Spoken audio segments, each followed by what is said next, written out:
High wind warning in effect from 8 a.m. Saturday to 4 a.m. Eastern Daylight Time Sunday. What?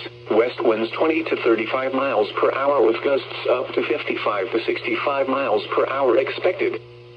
Where? Portions of north central and northwest North Carolina, central, south central, southwest and west central Virginia and southeast West Virginia.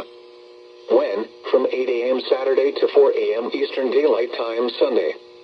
Impacts: damaging winds will blow down trees and power lines. Scattered power outages are like. Widespread power outages are possible. Travel will be difficult, especially for high-profile vehicles. Additional details: southwest winds gusting up to 40 miles per hour will occur late tonight in the higher elevations. Then we will have several waves of high wind gusts Saturday into Saturday night. People should avoid being outside in forested areas and around trees and branches. If possible, remain in the lower levels of your home during the windstorm and avoid windows. Use caution if you must drive.